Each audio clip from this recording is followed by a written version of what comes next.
¿Te gustaría saber cómo la inteligencia artificial puede transformar la forma de aprender y enseñar? Comienza el podcast Inteligencia Artificial y Educación. Presenta Luis Gómez.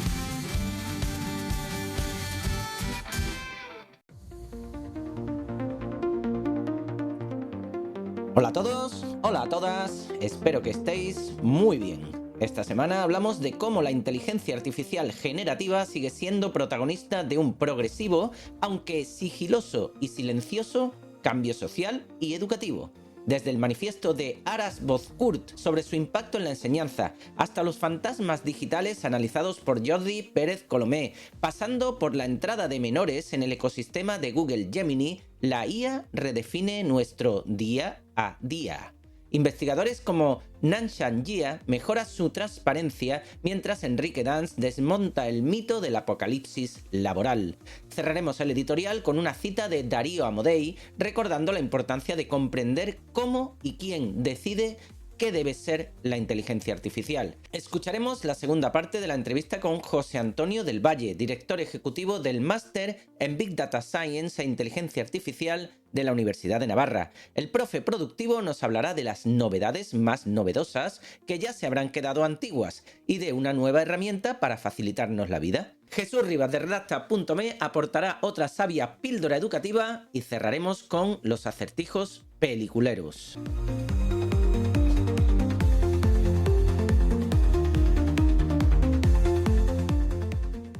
Doc, ¿de qué estás hablando? ¿Qué nos ocurre en el futuro? ¿Nos volvemos gilipollas o algo parecido? Aras Bozkurt y un equipo internacional de expertos y expertas han puesto sobre la mesa un manifiesto que nos invita a reflexionar sobre la necesidad de humanizar la enseñanza en estos tiempos un tanto extraños, por llamarlos de alguna manera. Según su propuesta, la clave está en cómo usamos estas herramientas para enriquecer la educación, sin perder de vista los desafíos éticos que trae consigo. Esta preocupación ética encuentra un ejemplo extremo en la investigación de Meredith Ringel Morris de Google DeepMind y Jed Brubaker de la Universidad de Colorado Boulder, recogida por Jordi Pérez Colomé en El País, donde se exploran las perturbadoras consecuencias de los fantasmas generativos, réplicas digitales de personas fallecidas creadas por IA que podrían seguir interactuando y hasta generando ingresos después de su muerte. Este ejemplo, que podría parecer sacado de Black Mirror, refleja lo urgente que es establecer límites éticos claros frente al uso desenfrenado de la inteligencia artificial. ¿De dónde están estos límites? Surge la preocupación por la reciente apertura de Google hacia los menores de 13 años con Gemini IA a través de Family Link, como destaca Mario Bordonaba. Aunque esto podría significar un importante apoyo educativo, también pone de relieve la necesidad de guiar a los más jóvenes en el uso seguro y consciente de estas tecnologías, y a sus familias, y a sus profesores, y a sus profesoras, y a sus dirigentes políticos, y al Papa. Precisamente en la educación, y ya no hablamos del nuevo Papa, desde un nuevo enfoque técnico y práctico, Nanshan Jia, Chenfei Yuan, Yuhan Wu y Zheyu Zheng han desarrollado métodos para mejorar la interpretabilidad de los sistemas de recomendación mediante modelos de lenguaje, LLMS. Su investigación demuestra que es posible aumentar considerablemente la transparencia y eficiencia de estos sistemas, lo que conecta directamente con las preocupaciones éticas planteadas anteriormente. En este sentido, Enrique Dans aporta una visión optimista pero cautelosa al debate sobre cómo la inteligencia artificial generativa está afectando al mercado laboral. Dans concluye que aunque la IA está transformando profundamente el modo en que trabajamos, aún no se traduce en pérdidas significativas de empleo. Las empresas, más que reducir sus plantillas, están reconfigurando las tareas para aprovechar mejor el talento humano combinado con el poder de la IA. Y por último, Jorge Calvo, ingeniero informático y especialista en IA, subraya la necesidad imperiosa de la interpretabilidad, recuperando la metáfora de Darío Amodei, CEO de Anthropic, que dice tal que así: no podemos detener el autobús, pero sí podemos decidir hacia dónde lo conducimos. Y para poder conducirlo con seguridad, necesitamos ver el tablero de control. Resumiendo que la solución es educación, con tilde en la O.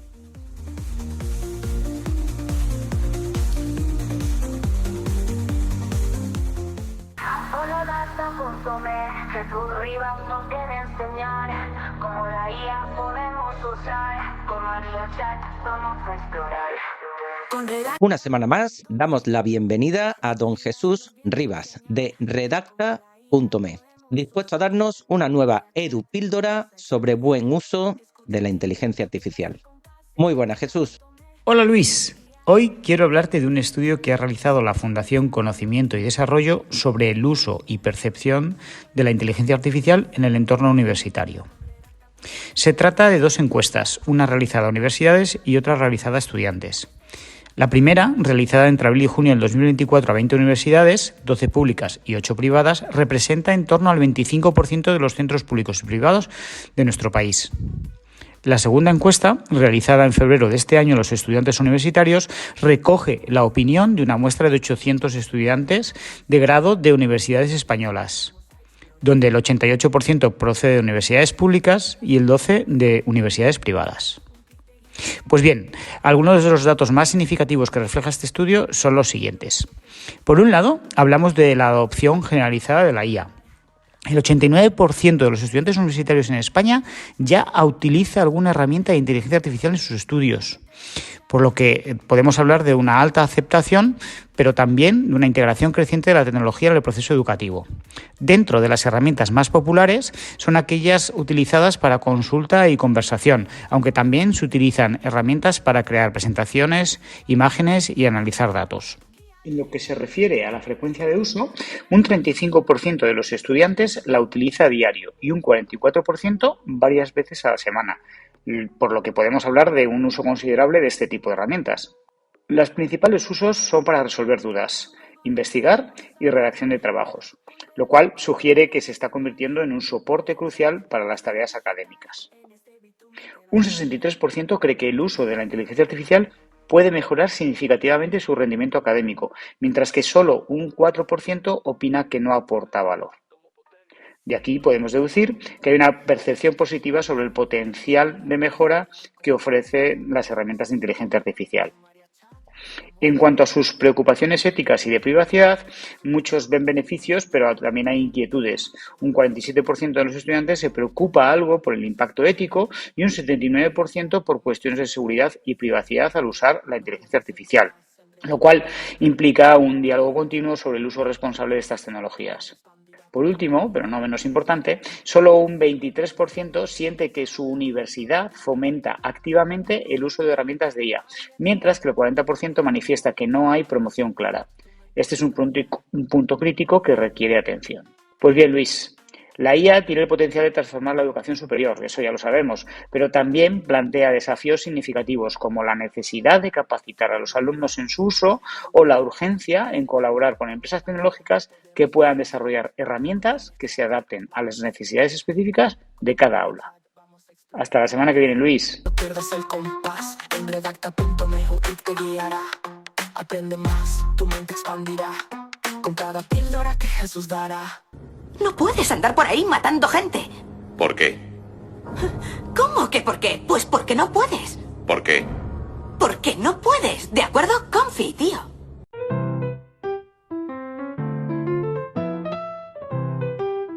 Continuamos ya con la segunda parte de la entrevista con José Antonio del Valle López, actualmente director ejecutivo del Máster de Big Data Science e Inteligencia Artificial y miembro del Instituto de Ciencia de los Datos e IA en la Universidad de Navarra.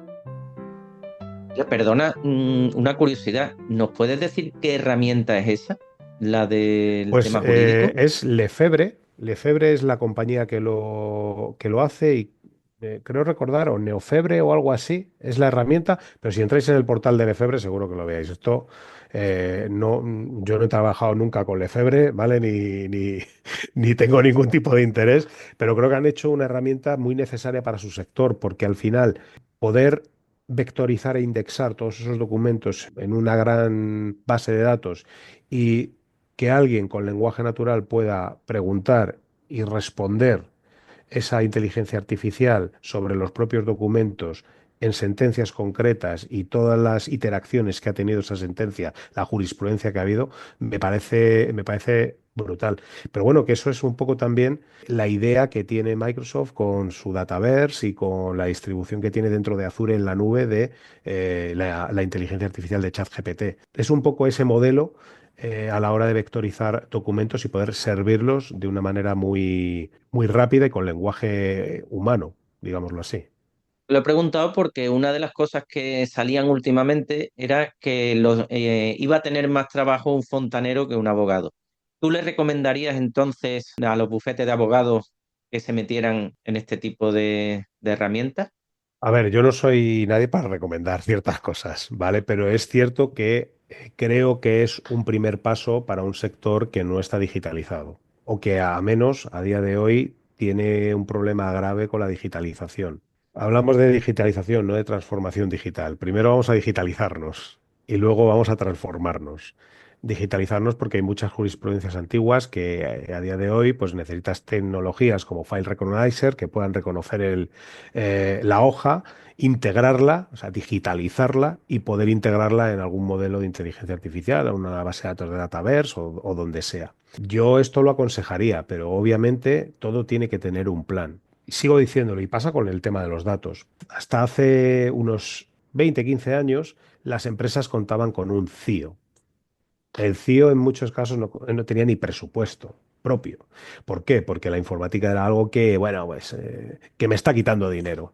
A día de hoy el CIO es una de las figuras más importantes de las principales empresas del IBEX de este país, por supuesto, y de la gran cantidad de empresas que tenemos en España en todos los sectores. Pero es que ahora está surgiendo la figura del CDO, que muchos o son directores financieros reconvertidos por aquello del análisis del dato, o es una parte del departamento de IT que ha estado siempre ahí, que decía, bueno, este es el tío que nos lleva los datos, la base de datos, el gestor de la base de datos. Ahora lo han colocado como una unidad independiente y es un poco el mismo camino que siguió el CIO en su momento. Pues ese es un poco el camino que debe de seguir el sector legal, un poco darle autonomía al CIO, darle un poquito de poder al CIO y seguramente se encuentren en esa situación dentro de 10 años de que van a tener un CDO y que va a tener casi el mismo peso que el CIO, porque al final ellos trabajan con datos, que son sentencias, pero son datos al final, y necesitan entender cómo han sido aplicadas. Tener algo que de manera rápida les gestione toda esa información es muy importante para un sector como es el suyo y por eso yo creo que sí se lo recomendaría, aunque como te digo, yo no soy quien para recomendar ciertas cosas de sectores que no he tocado nunca. Bueno, pero por lo menos se da a conocer.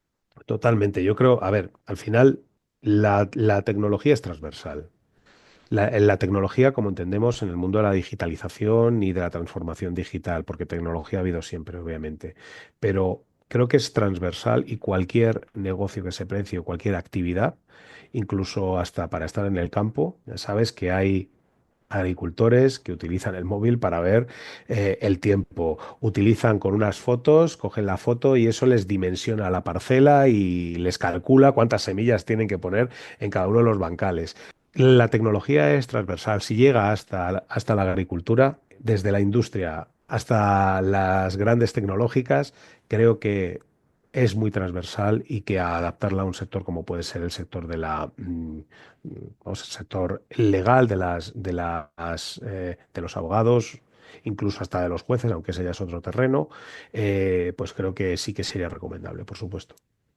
Escuchándote hablar, estaba pensando que esta ola, digamos, le va a llegar a todo el mundo, a unos antes y a otros después. En este caso, lo que hemos hablado del tema jurídico les va a llegar un poquito más suave. ¿Qué les diríamos en cambio a los diseñadores gráficos? Que en las últimas semanas se ha revolucionado todo con la generación de imágenes. Bueno, los diseñadores gráficos, yo para mí son muy necesarios porque al final un motor de inteligencia artificial, incluso con estas imágenes que han salido de Ghibli, que por cierto están muy bien, pero habría que discutir toda la generación de este tipo de imágenes, ya no solo por el copyright, ¿vale? Que no voy a entrar en todo esto, sino por el tema ecológico, la cantidad de agua que necesitas para generar una imagen de estas, que el otro día vi el dato y me sorprendió bastante. Pues creo que con esto de la generación de imágenes cobran muchísimo más valor, si cabe, porque Al final son personas que viven de su creatividad. Y es una inteligencia artificial, aunque sea generativa, no acaba de integrar correctamente. Y le va a costar. No sé si esto es ese oro dorado que llaman algunos de la inteligencia artificial que pensará sola y que decidirá sola ciertas cosas, pero no es creativa. Y eso es lo que a un diseñador le salva, que al final su creatividad, su facilidad para generar una tendencia, eso una inteligencia artificial no es capaz de hacerlo. Una inteligencia artificial le va a copiar, efectivamente. Y le va a copiar y seguramente le copie fenomenal porque es como un mono de repetición. Va a copiarlo, te lo va a hacer, pero volvemos a la historia. Velázquez pintó muchos cuadros y había muchos que querían pintar como Velázquez. Entonces les replicaban los cuadros y al final, pues bueno, si Velázquez me replican un cuadro, pues ¿qué hacía? Hacía un cuadro nuevo. Esa tendencia, ese vanguardismo, esa innovación es algo que la inteligencia artificial no tiene, porque no es inherente a ella. Entonces creo que a un diseñador gráfico no le va a faltar trabajo, de verdad, en los próximos años, porque la inteligencia artificial va a ir siempre por detrás. Seguimos entonces con buenas noticias. Antes de pasar a lo siguiente, una pregunta por curiosidad. ¿Cuántos litros de agua consume crear una imagen? Era una burrada. O sea, no te puedo dar el dato porque no me quedé con él, pero era una burrada. Y además vino todo por estos días que hemos tenido estas tormentas en España, que ha habido tanta lluvia. Entonces, en uno de los artículos del feed que leo habitualmente, pues me ponía esto, que sí, sí, que la inteligencia artificial a la hora de generar este tipo de imágenes está muy bien y, oye, aquí y quedan algunas muy bonitas. Hemos hecho muchos memes con todo esto y haciendo paralelismos con imágenes de películas o escenas cotidianas de los famosos, pero que no éramos conscientes de la cantidad de agua que se generaba por una de estas imágenes. Ya no solo por el calentamiento de los CPD, las refrigeraciones y demás, sino la cantidad de agua que se utilizaba era una burrada. No te sé decir el número de litros porque no me quedé con la cifra, pero yo cuando lo vi dije, no toco esto para hacer una imagen. ¿Más de cuántos? Pues a lo mejor pueden ser más de 20.000 litros por imagen. ¿20.000 litros de agua por una imagen? Te lo busco y te lo Madre, concreto, pero era una burrada. Era Dios. una burrada. El que esté escuchando esto, que no se queje si llueve. Efectivamente. O que se queje poco. Porque cante mal. En fin, te he escuchado hablar y me ha gustado mucho de cuando has hablado de la atención a la diversidad del lenguaje. Yo también he trabajado con una herramienta que se llama School AI con mi alumnado y me ha gustado mucho una pestañita que trae que pone Easy Read, lectura fácil. Creo que será algo similar a la hora de adaptar el texto. Se lo he preguntado a mis alumnos y es curiosísimo que ninguno me respondía lo mismo. Cada uno les encantaba y otros, en cambio, quítalo, quítalo. Entonces, esta atención a la diversidad que permite una cosa tan aparentemente tan sencilla, me parece fantástico. Pero yo voy un poco más allá. El hecho de que algunos colegios o algunos centros puedan permitirse utilizar esta tecnología y en otros centros o en otras zonas menos favorecidas no se use o se desconozca, ¿puede ser que la brecha digital se dispare? Yo creo que tiene todo el sentido tu pregunta y efectivamente puede dispararse la brecha digital. Pero también te digo que se puede disparar siempre y cuando no democraticemos algo. O sea, el término democratizar tampoco me gusta utilizarlo porque al final pues ha cogido un contexto muy peyorativo, ¿vale? Porque todo está democratizado. Pero entiendo que la inserción de la tecnología, de la digitalización y de la inteligencia artificial debe estar en un contexto de democratización. ¿Y por qué? Porque al final, siendo unitarios y siendo ecuánimes, es la manera en que luego podemos ir ajustando en función de los niveles de cada uno de los alumnos, porque no todo el mundo entiende las cosas de la misma manera y porque no todo el mundo va a la misma velocidad. Creo que ese es el truco.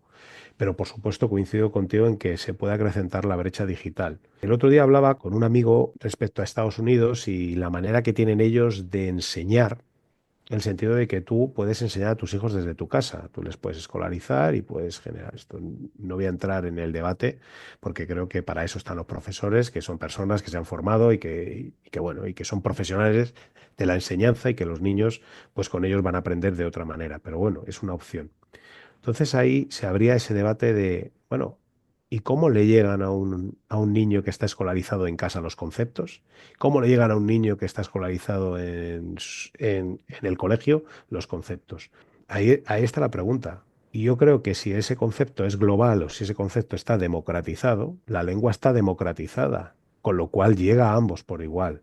Pero la tecnología, ese es el gran problema. Y yo creo que es la gran solución, la democratización. Para eso hay que hacer un gran trabajo desde las administraciones, obviamente, dando acceso a esas tecnologías y siendo muy ecuánimes en ese reparto de tecnologías y sobre todo de la inteligencia artificial, porque esto lleva un coste. Todos lo sabemos, las grandes tecnológicas al final, ya sea por la nube o ya sea por los servidores que utiliza, pues tienen que monetizarlo de alguna manera. Veis los costes de ChatGPT, veis los costes bueno, pues de otros modelos que hay en el mercado y al final, pues necesitamos democratizarlo para poder generar esos entornos. Yo en ese sentido, pues por ejemplo, me he llevado una grata sorpresa con Notebook LM o con Gemini.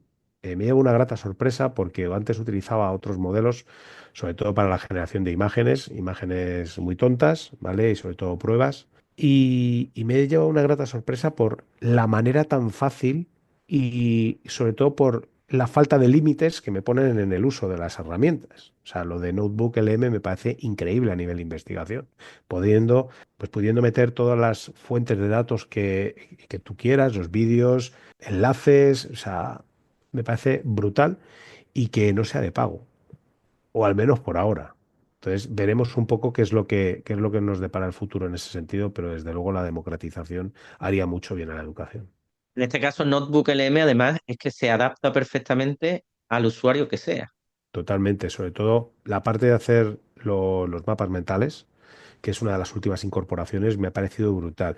Es cierto que pues, no te deja descargarlos, bueno, pues va teniendo sus limitaciones, pero yo creo que a futuro todo esto irá adaptándose y cuando metan ya completamente el motor de Gemini dentro de Notebook, pues puede ser esa caja que por lo que hablábamos antes, alguien del mundo del derecho puede decir, pues tengo estas 4 sentencias, las meto ahí dentro en PDF y le voy preguntando a ver qué me dice. Es un paso y me parece muy buena herramienta y muy integrable en un entorno educativo también. Sí, lo que pasa es que nos obsesionamos con descargar las imágenes del mapa mental. Pero el otro día en un curso lo veíamos, dice, es que no te hace falta. Si lo tienes proyectado en la pantalla y lo estás utilizando de forma interactiva, Totalmente. es que Bueno, cumple su función y se ve perfectamente. Y además el alumnado que lo ve, sí, curiosísimo, es yo una cosa, descubrí el tema a mí me ha que encantado, me ha yo encantado. descubrí el tema de que no se puede descargar por un tema de una exposición, que querían sacar ese mapa mental, imprimirlo y exponerlo en una exposición y dije, bueno, pues chico, a lo mejor tienes que proyectarlo, ¿vale? Pero vaya que sí, a mí me ha parecido brutal y sobre todo que los niños también, y eso me he dado cuenta, tanto los pequeños como los mayores, yo a mis hijos, por ejemplo, les intento ayudar, y ahí te doy uno de los usos de la inteligencia artificial en la educación, en su día a día, diciéndole, no entiendo algo, pregunta a ChatGPT. No sé cómo hacer el esquema de Science, que hemos dado el tema y no me entra. Pues tío, aquí tienes una herramienta. O tía, esto búscatelo aquí, porque aquí hay información y contrasta la información. Luego te coges el libro que tenemos, aunque no lo creas, tengo aquí una enciclopedia y tengo atlas y tengo de todo, porque es importante que contrasten la información. Porque ahora, si ChatGPT les dice que 2 más 2 son 7, aunque algún matemático me lo puede rebatir, según el universo en el que estemos, puede ser 7, pero lo normal es que sea 4. Si ellos no lo rebaten y ChatGPT les dice que es 7, se lo creen. Pero eso nos lo tenemos que aplicar todos, ¿eh? Todos, por supuesto, por supuesto. Por eso Es digo que que hay que hacer un esfuerzo en los cursos inferiores. Y eso yo creo que es algo encomiable por parte de los profesores, el inculcar el gusto por la lectura, enseñar matemáticas de una manera diferente, el darles ese gusto por las matemáticas. el inculcar la belleza, el apreciar la belleza, el ver un cuadro y decir, oye, esto es bonito, esto mira cómo se ha hecho, las técnicas de... O sea, esos básicos no deben desaparecer.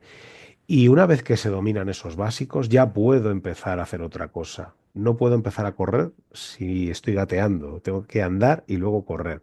Con la inteligencia artificial yo creo que es lo mismo. Tenemos que dominar esos básicos y de manera paralela, que ese es el gran reto, incorporarlos a nuestro día a día con un modelo de inteligencia artificial o con una tecnología.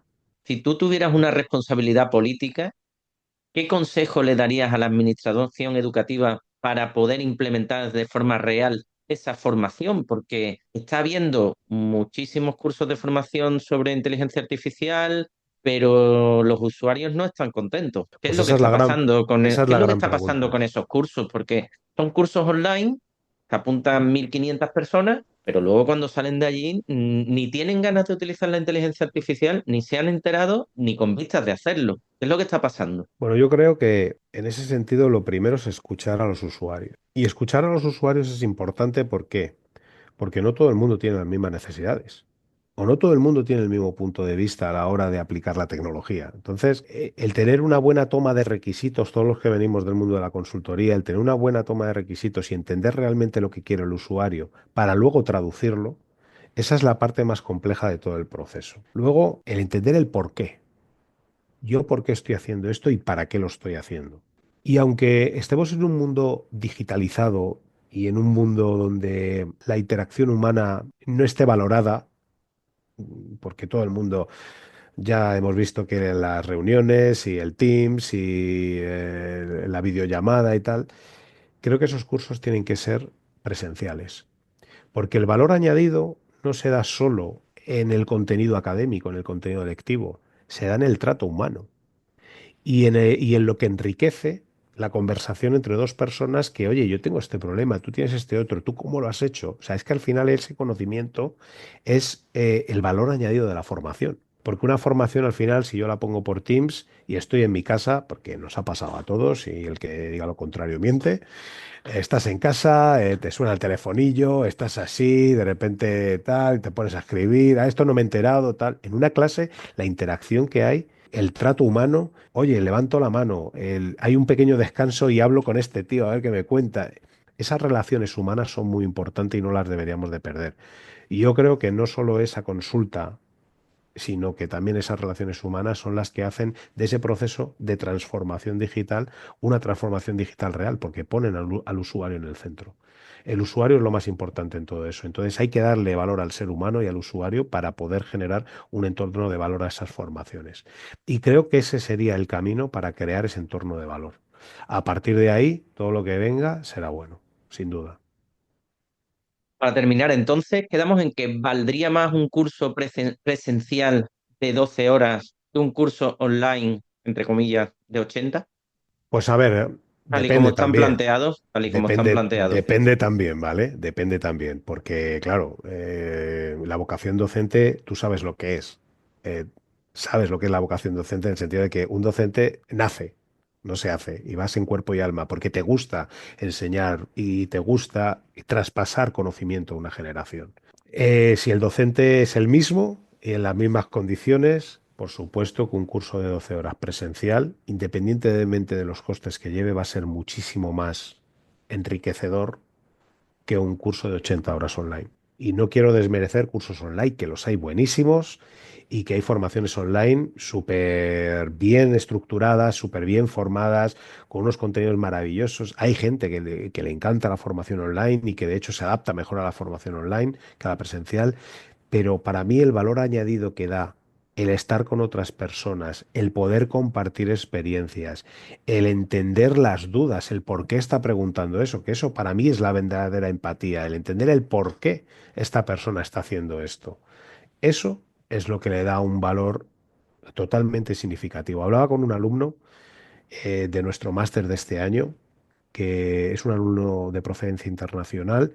Entonces me decía, dice, es que cuando elegí este máster, lo elegí por su presencialidad, porque había otras opciones y eran también muy válidas, muy buenas, con un enfoque de trabajo en empresa excepcional, pero para mí lo que me he llevado en cuanto a relaciones humanas y valor añadido con las personas que conforman el staff de estudiantes de este año, dice, eso, vamos, no tiene precio. Y al final es lo que a mí al menos me da la razón de que una formación presencial va a ser mucho más enriquecedora que algo online, por eso, por el factor humano.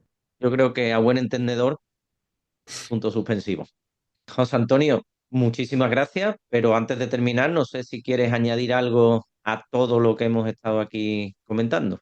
Pues nada, Luis, pues agradecerte esta charla que hemos tenido tan buena, tan bien planteada, darte las gracias también por el trabajo que haces de divulgación, creo que es esencial.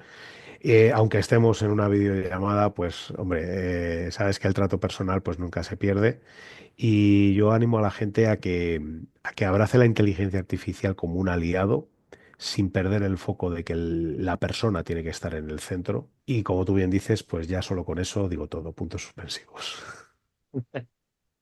José Antonio, un placer tenerte aquí y te seguiremos siguiendo. Muy bien, muchísimas gracias Luis y muchísimas gracias a todos los que escucháis su podcast, que os animo a que sigáis con él y a que continuéis viéndolo porque es impresionante la labor de divulgación que haces. Muchas gracias, José Antonio. El reloj marca final. Una puerta que se abre ya. Bajo un cielo de colores. Una semana más, damos la bienvenida a don Guillermo Antón, el profesor productivo. A ver por dónde empezamos y sobre todo, dónde acabamos hoy. Muy buenas, Guillermo. Buen día, Luis. Inicio la sección de esta semana que me pilla por tierras de Badajoz, desde donde saludo a los profesores de la zona de Castuera y Talarrubias, que han asistido a las sesiones presenciales y que la semana que viene serán online. Un abrazo desde estas tierras, donde, como ya he comentado anteriormente, impartí mi primer curso de formación presencial sobre ChatGPT.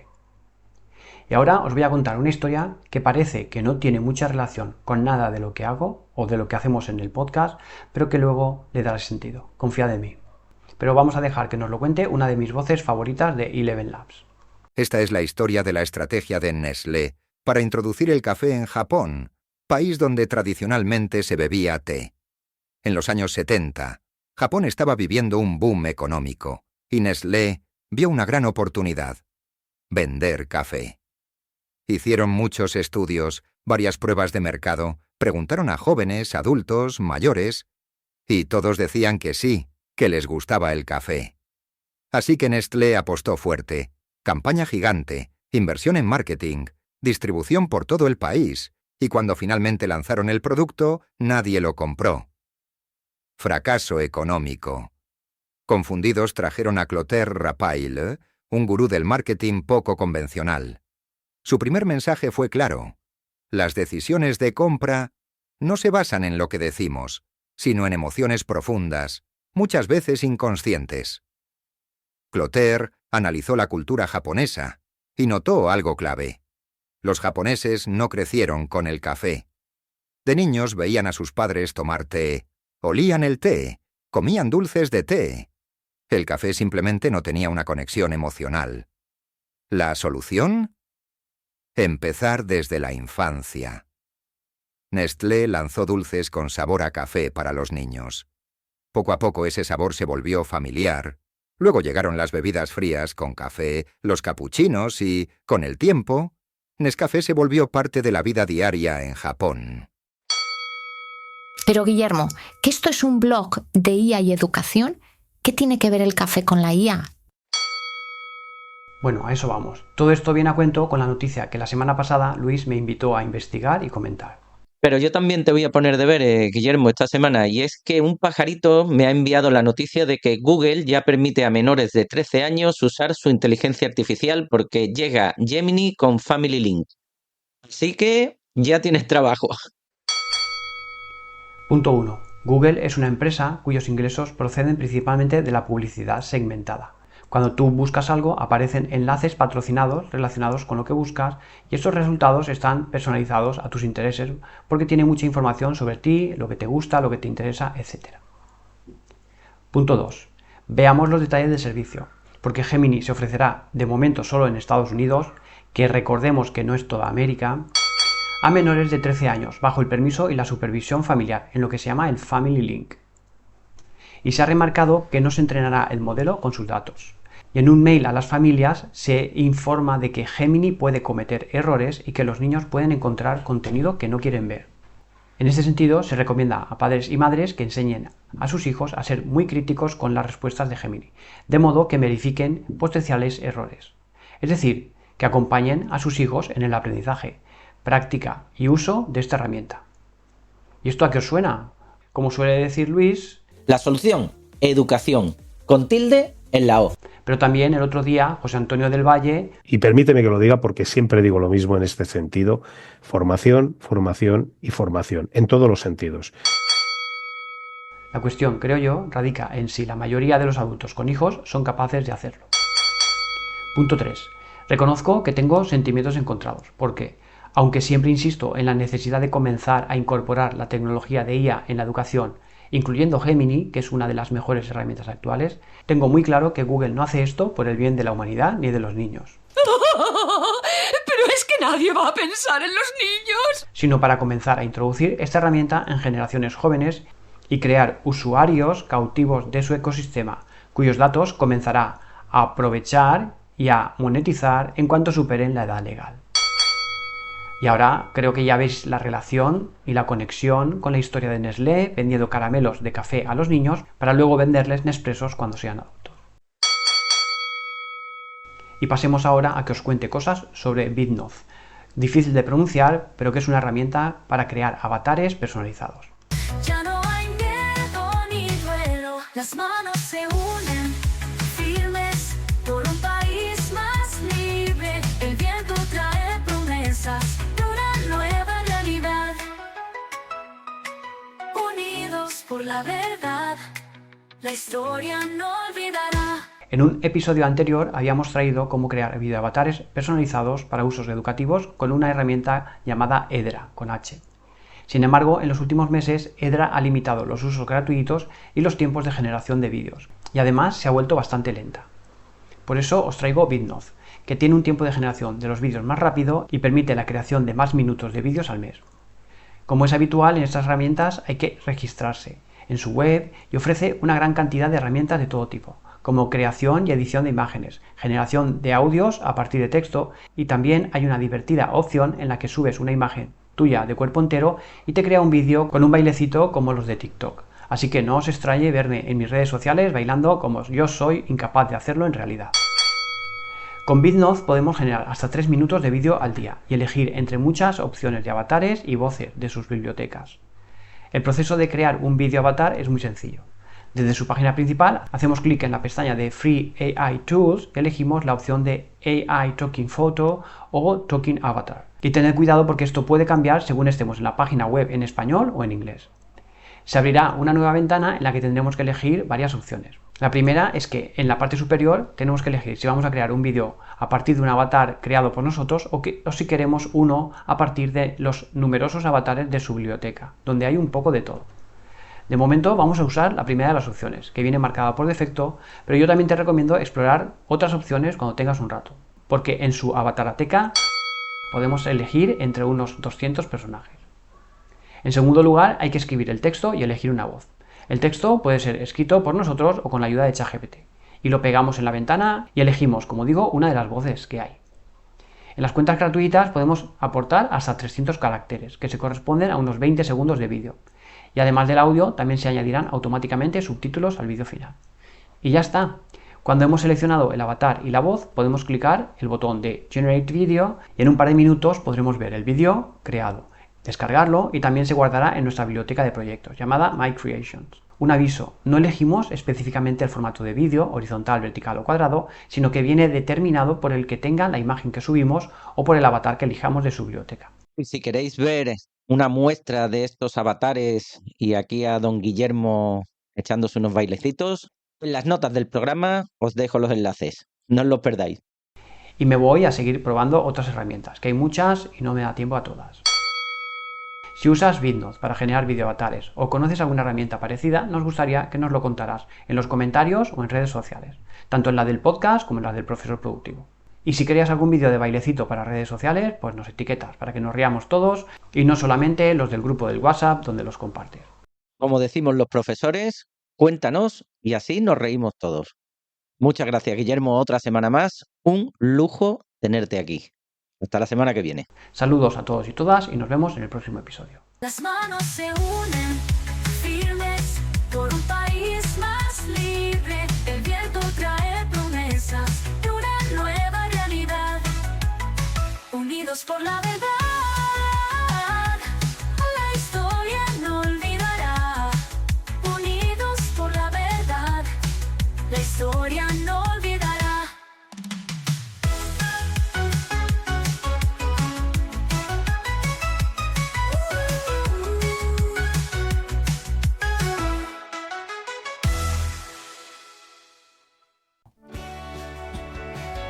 Se acerca no el final de los días, pero sí el del episodio. Llegan los acertijos peliculeros. La semana pasada escuchábamos: Me complacerá recibir al embajador trentino y ofrecerle en nombre de mi país la mano derecha de la amistad. Estoy seguro de que la aceptará como un gesto de buena voluntad. Pero ¿y si no lo hace?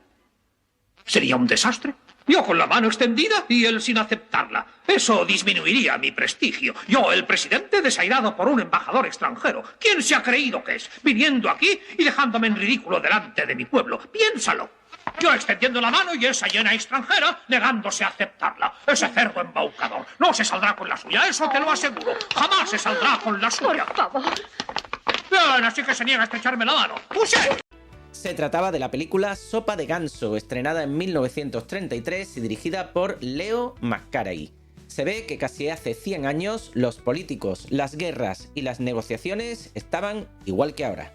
La ganadora es Estela Drillazo, de Martillo, en Cantabria, que ha pedido el libro Inteligencia Artificial para Profesores, de Guillermo Antón.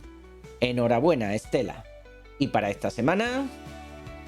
Tus sentimientos hacia ellos son muy fuertes, especialmente hacia tu hermana. Así que tienes una hermana melliza. Si la sabes, envía tu respuesta al correo podcast@gmail.com o un mensaje privado a las cuentas de este programa en Blue Sky, X, Instagram o Facebook y te enviaremos el libro de Guillermo Antón que elijas entre cómo realizar situaciones de aprendizaje con IA, ChatGPT para profesores, inteligencia artificial para profesores o creación de materiales educativos con IA. Estamos en vuestras plataformas de podcast favoritas y en el canal de YouTube. Como siempre, moderad vuestro entusiasmo y que la luz os acompañe. Adiós.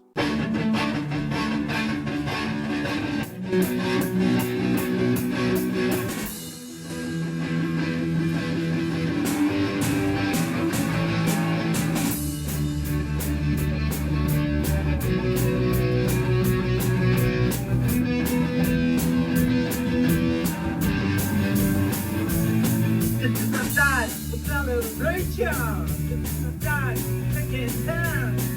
It's the time for back loving. It's the time for making bad. It's the time for optimism. It's the time to end the doubt. It's the time for my country, right or wrong. Remember, right now, wrong, there. No time. Where is the time?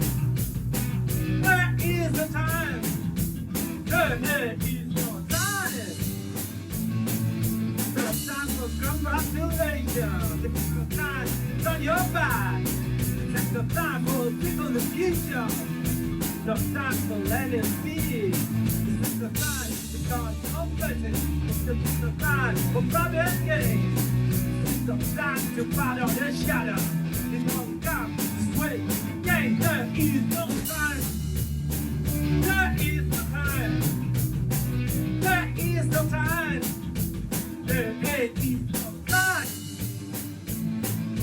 This is time to swallow anger. This is no time to keep no hate. This is no time to act in frivolous. This is time it's getting late. This is no time to fly the vendetta. This is no time to know who you are. Self-knowledge is then your sin. up of who you are. Time to get no warning. This is the time to clear the plate. There's nothing sorry. I tell you, fast and let it fast. Because fake day. No time. There is no time. There is no time. There is no time. This is no time to smoke, drink and drink. Don't smoke so fast or cry. This is the time you gotta fall and take that, sit and time. This is no time for celebration. This is no time for solidly black. This is no time for intersection. The future is the hand. This is no time for vulnerability. This is no time for political fear. This is no time for action. Winning, spirit, death is the time.